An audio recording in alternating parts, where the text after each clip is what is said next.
السلام عليكم ورحمة الله تعالى وبركاته. مرحبا بكم في قناة خالد سبور. قبل أن نبدأ هذا الفيديو لا تنسى دعمنا بلايك اشتراك في القناة ليصلكم كل جديد عن أخبار محترفي المنتخب الوطني الجزائري. اليوم نحكي على واحدة من أقوى المباريات الودية، تونس ضد البرازيل. ماتش كان فيه بزاف تفاصيل وشفنا فيه مستوى عالي من الجانبين.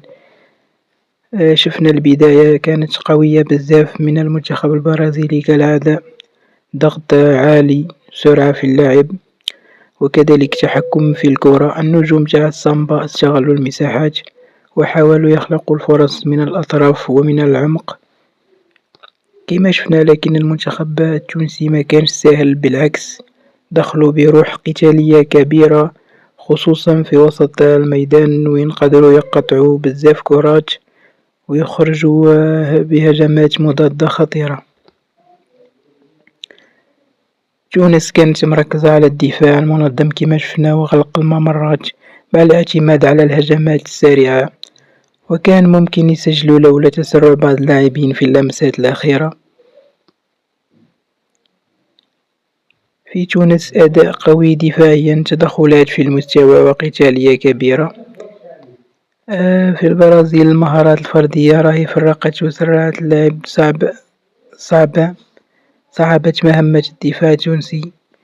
من الناحية الفنية البرازيل لعبت لعب مفتوح وبالكرة السهلة، وتونس كانت ذكية وتعاملت مع الرتم العالي باسترجاع سريع ودفاع جماعي، وحتى الهجمات التونسية كانت منظمة وتبين أن المنتخب عنده شخصية في اللعب قدام أي فريق. مباراة كبيرة قدم فيها المنتخب التونسي بكل صراحة صورة مشرفة خصوصا من ناحية الانضباط التكتيكي. أما البرازيل فكالعادة الجودة الفردية راهي تصنع الفرق في أي لحظة. والله يا خو لازم نقولها بكل صراحة، المنتخب التونسي شرف الكرة القدم المغربية كامل. كاينة حاجة لازم نعترف بها كجزائري، تونس عندها شخصية كبيرة فوق الميدان، يلعبوا بروح، يلعبوا بقلب، ويلعبوا على الشرف قبل أي حاجة أخرى.